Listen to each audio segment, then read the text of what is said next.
lagi siyang lagi siyang sinasabihan na ang pangit-pangit niya daw, harap-harapan sa harap namin. Noon pa man, bata pa lang siya, na sinasabi na siguro anak ni Ate Aya yan sa pagkadalaga. Na bakit daw iba yung itsura ni Eileen sa aming magkakapatid. Mga ganun po. Seriously, may mga ganun tao talaga na harap-harap at nalalakas ng loob nila magsalita ng ganon. Yes, until now.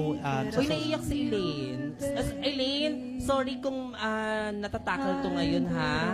Kaya nga sa inyo namin gustong marinig para malaman ng lahat na hindi talaga maganda ang pambubuli. Gusto ko marinig ang kwento mo laki. Ano talaga yung bukod sa mga naranasan mo, nasabi ng kuya mo, ano pa yung kaya mong ibahagi sa amin? Yung kaya mo lang ha? Ano po, naranasan ko po ikulong po sa bahay ng dati nung bata ako. Tapos po, minsan po umuwi po ako, tinidikitan po nila ako ng bubble gum sa ulo. Hindi ko po sinasabi kila ate yun. Kasi po magkakahiwalay po kami magkakapatid. Kaya ate lang po talaga ako nakakapagsabi. Tapos minsan din po, umuwi po ako walang sapatos kasi pinatago po nila yung sapatos ko. Hindi rin po ako makapagsabi nun kasi takot po ako mawalan ng kaibigan. Gusto ko lang naman po nun ng kaibigan eh. Tapos po naranasan ko rin pong magupitan po ng buhok.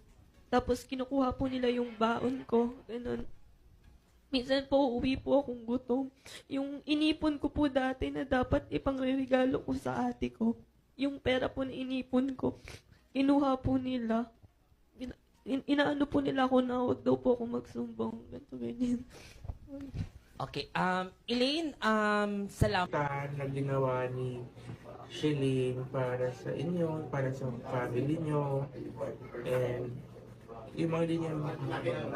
Ano po sir, nung lockdown po, kahit maliit po po siya, yung time na po yun, nawalan po ako ng trabaho pati yung asawa ko po. Tapos, nung umaga, tulog pa kami. Tapos, pagising ko, biglang nawala si Shelleen. Tapos, nung mga ilang minuto, naririnig ko na lang po sa labas, naglalako po siya ng mga almusal. Saan niya kinuha yung mga almusal? Sa kapitbahay po namin. Ay, no. Opo, kasi Parang nakikibenta siya. opo, kasi yung bata po dati, hindi nila sinasaway kung nakakalabas. Pag matanda po, hindi kami pwede makalabas.